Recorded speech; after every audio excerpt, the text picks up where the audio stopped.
Labas, Monika. Labą. Šiandien turim svečių, savo partnerių, savo draugų iš Hostinger. Ir pasikalbėsim įvairiom temom. Nuo jūsų pristatymo, ką jūs veikiat. Aš tikiu, kad klausantis tikrai yra girdėję ir žino daugiau mažiau, bet tokį platesnį prisistatymą.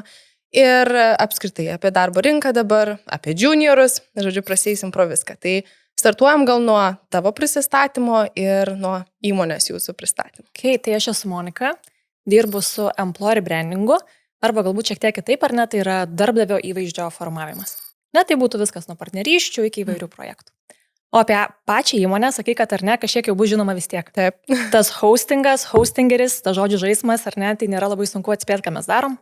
Tai mes esam svetainių talpinimo įmonė. Šiuo metu turime 3 milijonus klientų. Pakankamai neseniai iš tikrųjų pasiekėm ir atšventėm šitą dalyką prieš mėnesį.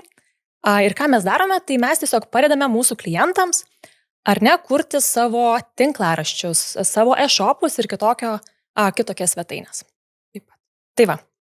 O jeigu paklaustum, kas man įdomu, tai turbūt vienas dalykas, kuo aš labiausiai didžiuojuosi, tai kad tai yra labai greitai auganti įmonė, ar ne? Ir galbūt ne visi žino, bet aš gal net užklausiu, kaip manai, kur yra šaknys Hostingerio? Pačios įmonės, ar ne? Iš kur kilo įmonė? Geras klausimas. Nes kad hostingas, hostinas, svetainės, tai čia man atrodo viskas kaip ant lėkštutės, bet tiesiog spėk iš kur. Neįsivaizduoju, norėčiau sakyti Lietuva. Ir labai gerai iš tikrųjų pasakytum, nes būtent šaknys ir yra Lietuvoje. Tai va turim savo arnetas būstinės Vilniuje, Cyber Cityje ir Kaune. Jau kalbant apie tą išsiplėtimą, kuriuose šalyse jūs visur teikėt paslaugas, ar? Daugiau negu 150 šalių. Wow. Taip. Greitas augimas. Už tai ir sakau, kad tikrai žino, nes Hostingeris ar ne yra tokia, daugeliui dabar net ir svajonė įmonė. Ir jeigu kalbant apie jūsų vertybės, ar ne, kaip jūs tai suformavot ir kaip padarė taip, kad būtų toks patrauklus tas įvaizdis, ar ne, ir ta įmonė, ir sakom, mes dabar kalbame su studentais, su juniorais, ir yra tokia liktai slapta kažkur užkišta svajonė, kad man būtų fainai Hostingerį dirbti. Tai gerai, labai smagu, kad yra toksai noras ir svajonė, o iš tikrųjų apie įmonę geriausiai papasakoja įmonės darbuotojai. Tai ką tikrai turi įmonė, tai mes turime vertybės, tai yra labai stiprios, ar ne, 10 vertybių, tokios kaip, ar ne, mokymosi vertybė, learn and be curious, customer obsession, kad ar ne viskas yra apie mūsų klientus, stengiamės juos suprasti, stengiamės jiems padėti, pažinti per įvairias iniciatyvas ir renginius, ownershipas, rezultatai, čia tokias kelias, ar ne, paminėjus.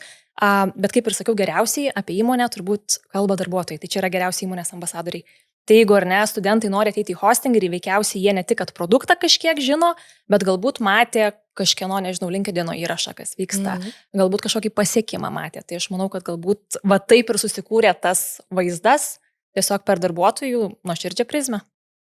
O jeigu tiem, kurie ne visai žino apie jūs, gal gali padetalizuoti irgi, kokie produktai tiksliai, ne kaip veikiat, kad suprastų ir įmonės ar ne dydį ir tą, giliau šiek tiek panertų į jūsų specifiką. Tai jeigu kalbėtume apie pačius produktus, tai yra 5 pagrindiniai produktai, tai yra web hostingas, VPS-as, domenai, ar ne, kad galbūt daugiau būtų šitą žinomas, website builderis, tai yra mūsų AI įrankis, kuris padeda automatiškai sukurti svetainės ir galvoju, ko aš dar nepaminėjau, e-mailų paslaugos.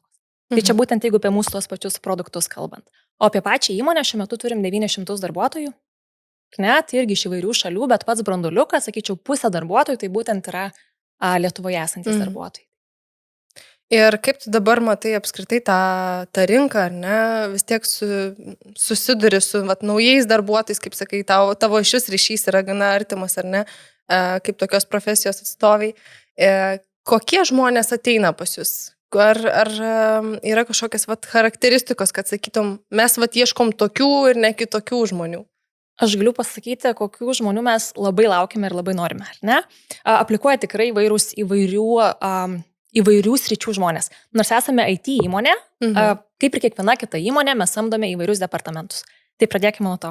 Aš pati nesu baigusi IT, ar ne, mano darbas IT įmonėje, ar ne, yra taip pat daugiau galbūt kūrybinis, strateginis, tai ieškome tikrai įvairių žmonių, bet ką jie visi turi turėti, tai yra veržlumą, mokymosi potencialą, labai didelį ownership, ar ne, tai jeigu sugalvotų idėją, kad jie ir įgyvendintų ją, ir viskas vėlgi grįžta per tų pačių 10 įmonės vertybių, ar ne, kurios būtent ir atspindi kokio darbuotojo mums reikia. Mes patys galbūt taip juokaudami ir nejuokaudami viduje sakom, kad mes visą laiką ieškome geresnių, negu dabar esame mes. Ir ne tai, kad ne tik tiktų į tą įmonę, bet dar kažką atneštų, kažko išmokytų. Tai čia turbūt ir paslaptis įmonės tokia, ar ne, galbūt to greito augimo ir ta darbuotojų siekiamybė, kad su kiekvienu darbuotoju ir darbuotojas pats tobulėtų ir augtų ir jam būtų įdomu, ar ne? Ir kad mes patys irgi judėtumėm į priekį, nes vis kažkokie gabesni žmonės prisijungia. Gal turi kažkokį pavyzdį, va dabar galvoje, nežinau, neminint, gal vardo pavardės ar ne žmogaus, bet kur, nusakytum, ateina ir sakai, wow, va tokia išskirtinė istorija, turi kažką galvoje? Aš visą laiką turiu vieną istoriją galvoje. Aš tiesiog turbūt labai jaučiu artimą ryšį dviem darbuotojam, labai veržus vaikinukai, dviniai. Ir jie atėjo į hostingerį, jie norėjo būti pilotais. Bet jie yra, nežinau, gal 2,15 m ir tiesiog jie negalėjo būti pilotais dėl savo ūgio. Taip. Tai tada antras variantas. Jie sako, mes norime IT. Ir jie būtent prisijungė prie Customer Success pozicijos, kas yra startinė pozicija. Kad galbūt šiek tiek paaiškinus, tai jeigu dar neturi daug patirties, gal visai dar neturi patirties, bet nori dirbti IT įmonėje ir save matai ar ne kažkokią karjerą IT, tai pradedi nuo bendravimo su klientais, pagalbos jiems ir augi viduje. Tai būtent jie abu broliai prisijungė skirtingų laikotarpių, ar ne, per viens kitą, ar ne, pareferindami, pasiūlydami ateiti į darbą. Ir šiuo metu jau jie dirba komandose ir su security klausimais. Tai būtent išaugo iš tos pozicijos į kitas komandas ir yra man beprotiškai geras pavyzdys to tokio veržlumo, kai akis dega, kai gera galva ant pečių ir kai tikrai žmonės žino, ko jie nori nuo pat pradžių. Tai va turbūt. O kaip yra su tom startiniam junioro pozicijom, ar ne? Aš tikiu, kad tikrai ten aplikuoja ir seniorai, ar ne, ir midai ir taip toliau, bet labai aktualu mūsų auditorija, neklausančių. Bet ta junior pozicija ir tas pats startas, tai kaip jisai atrodo, žinai, ar jisai kažkoks yra standartinis, jeigu žmogus visiškai neturi patirties, ar kaip tik, nežinau, kažkokie konkursai vyksta, tas priėmimo procesas pas jūs kaip atrodo? Tai labai paprastai, jeigu žmogus visiškai neturi patirties, tai veikiausiai mes ir mąstom apie tą Customer Success poziciją, ar ne, specialistų. Nes būtent būdamas specialistų bendraujančių su klientais, tu ir supranti daugiau apie įmonės produktus, tu žinai, kaip spręsti kažkokias problemas, kaip padėti kitiems ir tada jau gali išaugti. Tai nėra pats lengviausias kelias. Aš įsivaizduoju, jeigu baigi programavimo kalbą, sakai, aš jau noriu tikslingai eiti dirbti įmonėje ir net ir be patirties. Tai ne visą laiką tai išeina. Nes natūraliai, jeigu tarkyti profesiją, arba jeigu pradedi nuo pradžių, tai turi ar ne kažkaip pamažu pakilti tai vietoje. Tai būtent turbūt šita pozicija ir būtų. Vyksta atrankos, aplikuot gali visi, svarbu yra empatija, komunikacija, anglų kalbos žinios. Tam tikros IT žinios, tarkim, būtų privalumas. Ar ne? Tai būtent šitoj pozicijai būtų pati pradžia. Ir jeigu, nežinau, prasiplečiant irgi tą priėmimo procesą, ar ne, kaip jisai vyksta ir kam reikia pasiruošti, nes kiek dabar pasiklausinėjau ar pasikalbu su įdarbinimo specialistais, tai irgi jie kalba, kad vis kitaip tos vyksta, kad dabar šis, pavyzdžiui, kai kuriuose įmonėse dirbtinis intelektas pravertina pirmąjį etapą, pagal raktinius žodžius atrenka tinkamas, netinkamas, tai įdomu, kaip pas jūs dabar yra. Tai gal pradėsiu nuo ko reikėtų pasiruošti ir tada judėsiu ar ne link to proceso. Tai toksai kaip ir pagrindinis dalykas, nors atrodo labai labai paprastas, tai ką reikėtų padaryti aplikuojant į bet kurią poziciją, ar ne, gal tai būtų inžinierius, ar ne, gal tai būtų grafinis dizaineris, finansų pozicija, bet kuri kita, kad ir tas ir Customer Success, tai būtų pasidomėti apie įmonę. Toksai kaip ir pagrindinis, atrodo paprastas, bet tikrai būna, kad kai kurie žmonės aplikuoja ir sako, noriu hostingerį. Kodėl? Jūs hostinat, jūs čia tarptautinė įmonė, bet, kodėl, ar ne, kad, žinot, kai įmonė daro, palyginti galbūt, ar tau tai tinka, ar ne, ar tinka tos pats EVP įmonės pažadas, ar ne, koks jis yra, apie ką mes kalbame, tai turbūt būtų pats pirmas dalykas, o pas mus standartiškai yra 5 etapai, ar ne, daugumai pozicijų. Tai, žinoma, suaplikuoja, galbūt tai per LinkedIn, per karjeros puslapį ar ne, suaplikuoja pozicijai ir tada vyksta interviu. Tai tas interviu vyksta su tuo hiring žmogum ar ne, tuo rekruteriu ir kartais taip pat ir su menedžeriu iš karto ar ne, tuo vadovu, pas kurį to komandoje dirbsi. Antras interviu tai galbūt yra jau techninis, šiek tiek gilesnis, arba tu gauni užduotį kažkokią atlikti. Trečias būna jau tavo stiprybių testas, Profile XT. Ketvirtas yra Baraizeris. Ar žinai, kas yra Baraizeris? Ne. Tai va, čia gal toks naujesnis konceptas šiek tiek. Mes jį pritaikėme iš Amazon kompanijos, o ką tai reiškia, kad ar ne, tai šiuo metu, tarkim, 4 etape į interviu ateina žmogus, kuris yra ne iš to komandos. Tai yra visiškai iš kitos komandos žmogus, kuris tam tikrus treningus taip pat yra perėjęs ir jis su tavim pakalba, ar neturi tą interviu ir būtent savo perspektyvą įvertina ir tu taip pat tenki komandai ir įmoniai pagal savo kultūrinę prizmę. Tai va čia toks 4. O 5 tai yra jau referencai ir įvairios patikrinti informaciją, pakalbėti dėl rekomendacijų ir tai yra sprendimo priėmimas. Jeigu kalbant apie tą tolimesnį kelią, ar ne, perėjau visus 5 etapus, įsidarbinau hostingerį, kaip yra darbo pradžia, nes tikrai būna įvairių kultūrų, esu ir aš pati labai skirtingas paragavus, kur, žinai, kai kurie mėnesį laiko tave įvedinėja ir sako, žiūrėk, Greta, čia yra tas. Kiti sako, įmetam tave, plauk. Arba išplauks, arba neišplauks. Tai mes turim tokį jokelį. Tai irgi įdomu, kaip, nes kalbėjau irgi su viena irgi rekruterė, ar ne, jis sako, mes, pavyzdžiui, turim labai fainą sistemą ten. Kaip ir įvedami darbus, bet turim tą buddy, ar ne, žmogų, kuris yra visą laiką šalia. Tas žmogus irgi jaučiasi labai fainai, labai toks, turi užnugarį. Tai irgi šitas yra visai svarbu junioro pozicija, ar ne, kada tik tai žmogus pradeda savo kelią ir gal nesijaučia taip, tvirtai atėjęs. Tai mes lygiai taip pat turime buddy, ar ne? Tai per tą pirmą kelias savaitės ar kelias mėnesius, ar ne tik susipažįsti su įmonės kultūra, su įmonė esančiais žmonėmis, bet susipažįsti ir su produktu, su tikslais, su pasiekimais. Tai turi net skirtingus renginius, ar ne, kaip ką tik prisijungia žmogus, kur šiek tiek daugiau išmoksti apie įmonę. Tai irgi procesas tikrai nėra, kad mes įmetam į vandenį ir sakom, kaip tu čia pasiseks, ar ne? Tiesiog susipažįsti labiau su komanda, su įmonė, pamatai, ar tau tinka. Tada daugiau aišku yra tau darbai, darbų specifika. Tai yra tiesiog, sakyčiau, toksai pamažu įvažiavimas į tai, ką tu turėtum daryti įmonėje. O ar tu sutiktum, kad viena iš jūsų tokių vertybių ir būdvardžių apibūdinančių yra greitis? Taip. Taip, bet tai nereiškia, kad ar ne pirma diena ir sakom, tai kur tavo rezultatas, tai kaip sekas, kaip važiuojam. Tiesiog pati įmonė yra greita. Bet tai yra labai dažnas dalykas IT įmonėm, ar ne? Taip. Tai yra greitas augimas. Tam tikri pasiekimai, ar ne? Tas pats mūsų klientų skaičius, sakiau, kad dabar turim 3 milijonus, tai mes to 1 milijono klientų siekiam 17 metų. 2 milijono tai buvo, jei neklystų, apie 3 metus, ne? O dabar per metus pasiekėm 3 milijoną. Tai toksai, ar ne, tas greitas augimas, jisai per visas prizmes matos, bet tai jokių būdų nėra kažkoks, ar ne, stumimas žmogui greičiau daryk. Ne, tai tiesiog yra IT įmonės kultūros dalis, sakyčiau.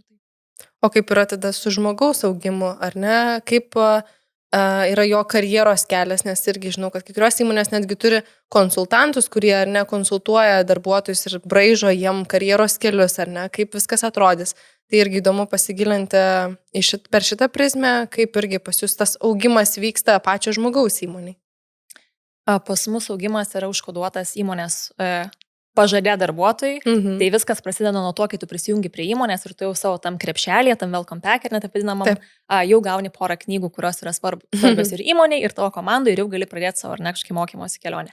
Jeigu kalbam apie tas junior pozicijas arba apie customer success ar ne specialistus būtent, tai jiems yra labai aiškiai ar nesudėliotas tas augimo planas, dažniausiai per metų laikotarpį ar ne nuo junioro, mido, senioro, gali žmonės patapti ar ne neužilgo ir team leadais ar pereiti kitas komandas, tai čia turi labai aiškiai augimo prizmę, o kitom pozicijom lygiai taip pat.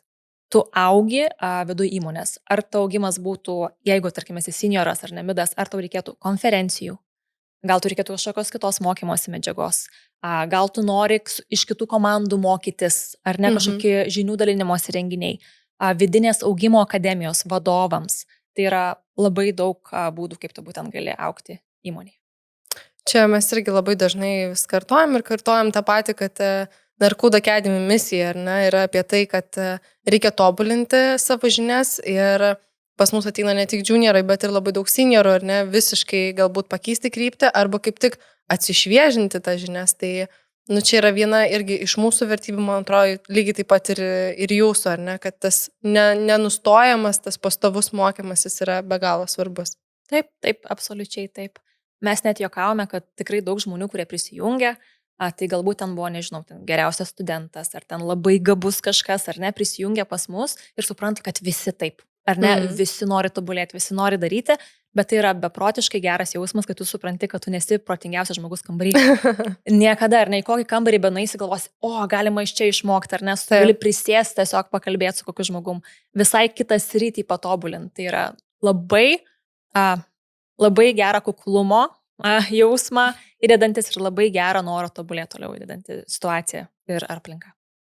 O jeigu kalbant apie tas startinės jau IT pozicijas, jau ne tą pačią pirmą, ne patį pirmą laiptelį, bet galbūt jau kažkoks yra junioras, bet būtent gal programuotojas ar ne, bet kurios kalbos, ką be paimtum, kaip tau atrodo, kokių savybių į save pasižiūrėti, kaip aš sakau, į veidrodį ir pagalvoti, kokių savybių reikia hard skillų prasme ir kokių savybių reikia to soft skillų prasme, kad būtent nusuvaibintų su hostingeriu ar ne kultūra visa.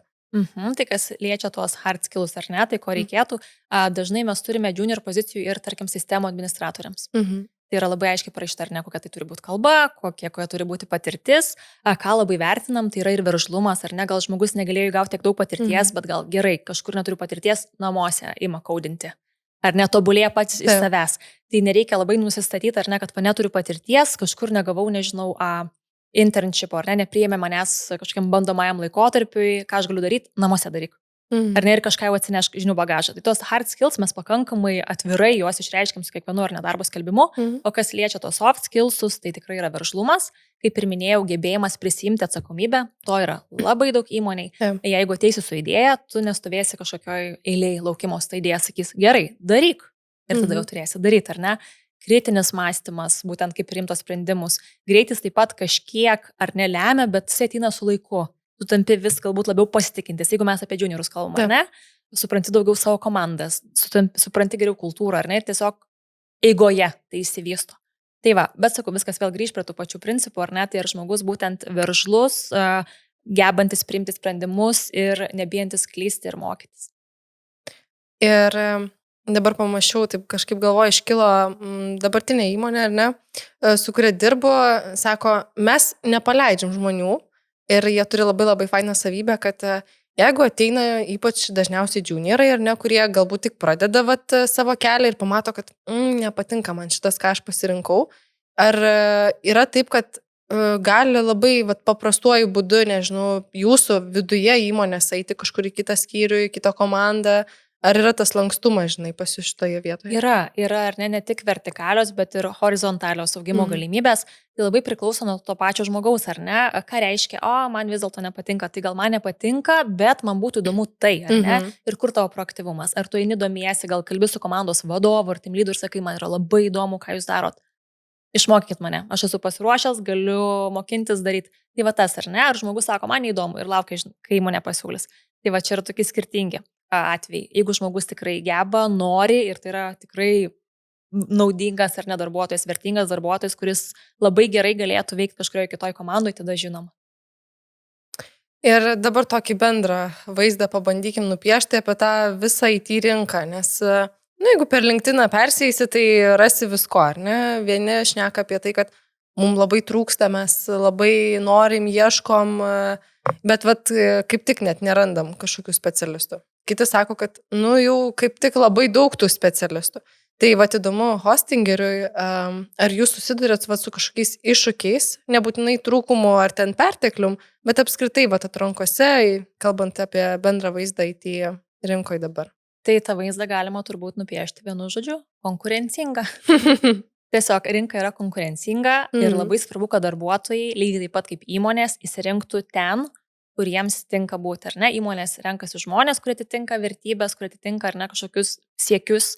Įmonės darbuotojai turi rinktis lygiai taip pat, kuriems yra gerai, kurie galės ar galbūt ar tobulėti, o gal jie kažko kito nori, gal jie nori, nežinau, ar ne, netobulėti, bet labiau koncentruotis į kažkokius benefitus, ar ne, teikiamus. Tai tiesiog reikia surasti gerą atitikimą. O mums lygiai taip pat mes samdom kokybiniu principu, ne? Tai mums svarbiausia, kad tie tinkami žmonės ar neteitų. Galbūt dėl to yra ir tie 5 laipteliai mūsų atrankos procese, kad ir žmogus įsitikintų, ir kad įmonė įsitikintų, kad it's a match, ar ne, kad čia gerai tinkam. Tai turbūt taip pasakyčiau. Ir kaip dabar tavo akimis verda tas gyvenimo ir darbo balansas vat, pas jūs, nes gana opi tema šiuo metu ir nekalbame apie tai, kad žmonės, ypač juniorai, labai neria tiesiai stačia galva ar ne į savo darbą ir nebeišlaiko vat, kažkokių tų savo ribų ir pradeda, nežinau, dirbti ten vakarai, savaitgaliai, žinai, ir panašiai, nebeišlaiko to, kaip sakom, balanso, kas galiausiai gali net nuvesti iki perdegimo ir panašiai. Tai kaip vat, jūs tvarkotės, ar galvojat, kad tai yra labiau žmogaus paties atsakomybė, ar ir jūs įsitraukėte į šitą? Čia yra galbūt šiek tiek dvejopas dalykas. IT įmonės, jos tikrai duoda daug laisvių ir benefitų ir mes nesame išimtis, ar ne? Bet geriausiai viskas veikia, jeigu yra tiek pat laisvių, kiek ir atsakomybė. Tai taip, iš dalies tikrai yra žmogaus atsakomybė, išlaikyti tą balansą, ar ne, suprasti, kad galbūt jau labai naudojusi laisvėm, bet čia kažkur mano atsakomybės jau padėto šiek tiek toliau. Tai duosiu kelis pavyzdžius, tarkim, ar ne.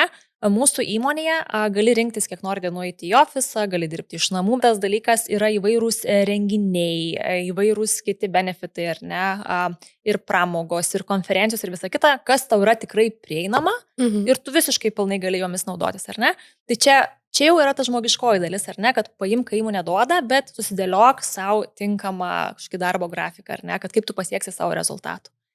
Tai čia, manau, yra, kaip sakė, ar ne, opi tema, nes kiekvienas mes turime suvokti, ar ne, kaip mes tą balansą palaikome, o įmonė gali tiesiog duoti kažkokius įrankius tam, ar ne, pasiekti. O čia mes jau ar mokam ten tais įrankiais pasinaudoti, ar ne, tai čia jau šiek tiek būt pas mus.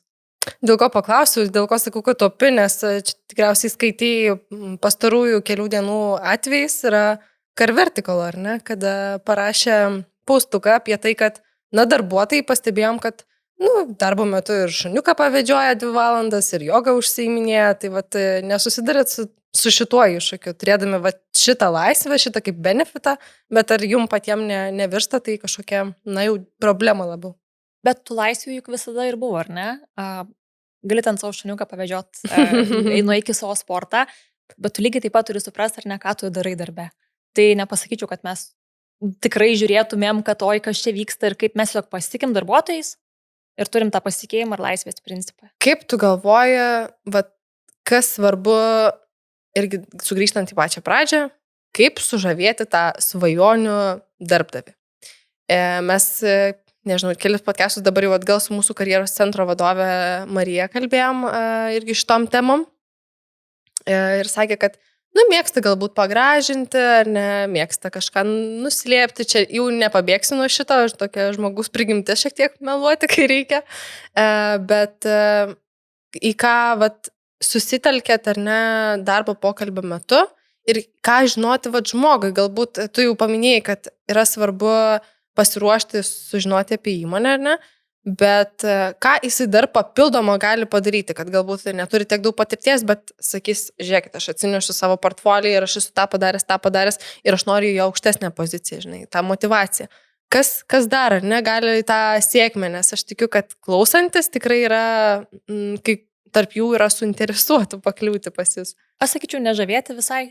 Tiesiog pasakyti viską, kaip, ar ne, yra tas kažkoks pagražinimas, labai gerai pavardinai, ar ne, kad galima atsinešti, ką tu dar darai. Ar ne, neturiu tiek daug patirties, bet aš čia taip darau, taip stengiuosi, tas ar ne, produktą, tą veržlumą, tą motivaciją, ar ne, tą ugnelę iš savęs, bet toliau tiesiog pažiūrėk, ar tau tinka įmonė. Nes įmonė lygiai taip pat, ar ne, jinai nori tiesiog tų darbuotojų, kurie gerai jaustųsi įmoniai. Nes jeigu jie jausis gerai, jie norės įmoniai dirbti, tobulėti, daryti, ar ne. Ir lygiai taip pat tam pačiam žmogui aplikuojančiam, jeigu pajauti, kad, nežinau, ar ne, greitas tempas įmonėje yra. Ir tu jauti, kad man nelabai tas greitas tempas, man netinka, bet tu nori tą įmonę ir tu sakai, aš čia galėčiau, man čia ne problema, aš čia įpratęs. Meluoju pats savo biškė. Tai būtent, ar ne, tai tiesiog aiškiai žinoti, ko tu pats nori ir kodėl tu aplikuoji į tą įmonę. Tai manau, čia yra svarbiausia dalykai, o tenais, ar ta įmonė tave sužavės, ar ten tu ją sužavėsi, tai tiesiog arba sutaps jūsų vertybės, arba nesutaps. Arba sutaps ar ne, kažkoks žinių bagažas ir ta pozicija, kurios ieškai. Arba ne. Ir tai labai gerai pasijaus pačiam procese. Dažniausiai tą tokį psichologinę, ar ne, tą tokią paramą, tą motivaciją, tą išklausimą krenta tai dažniausiai vadovai, ar ne? Tai irgi įdomu vadovų lygmenio, kad žmonės suprastų ne tik, kas manęs laukia, bet kas laukia manęs komandoje su vadovais. Ne? Tai gal galėtum irgi tą paveikslą šiek tiek vadovų. Kaip jie tobulėja, kokie jie pas jūs. Ir irgi tokį, sakau, bendrą vaizdą nupiešti, kad žmogus įsivaizduotų, pas kągi aš ateisiu. Pirma mintis, kad atėjo man į galvą, tai buvo labai paprasti, labai žmogiški, labai supratingi, labai paprasti. Labai daug turime įkvepiančių vadovų. Tai ar ne, būtent supranti, kodėl jie yra vadovai, tas pasirūpinimas su komanda.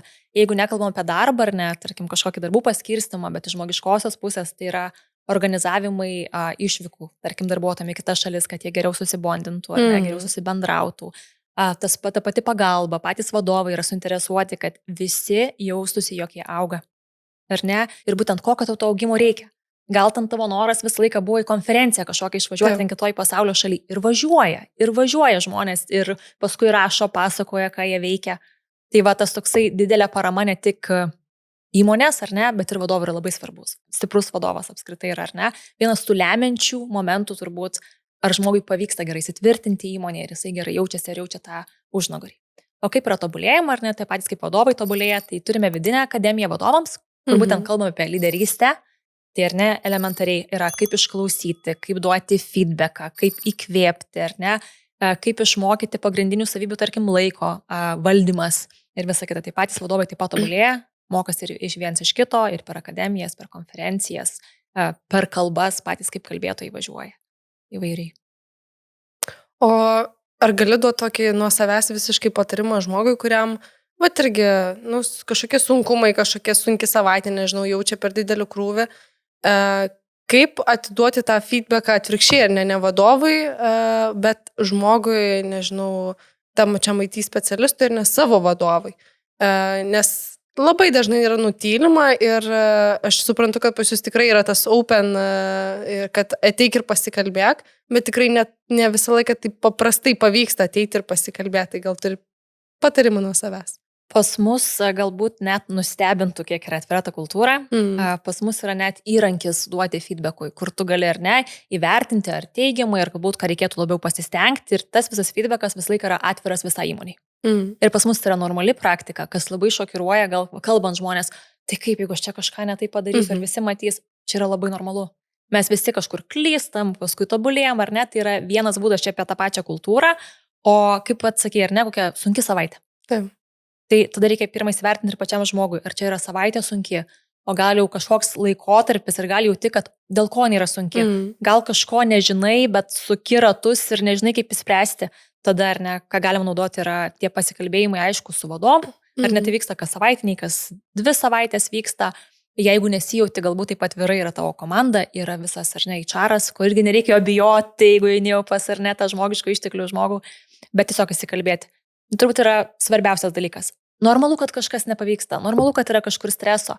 Tai noris kažkaip užbėgti už akių, ar ne, kol jisai neauga pati savęs, tas stresas ar kažkoks momentas, o įspręsti. Gal žmogui reikia kelių laisvų dienų. Gal yra situacija absoliučiai nesusijus su darbu ir galima įspręsti. Įva. Ir aš dabar irgi prisiminiau, šiaip kalbėjom irgi su vienais mūsų partneriais, čia vėl šiek tiek į pokalbio pradžiai grįžtu, bet paklausiu.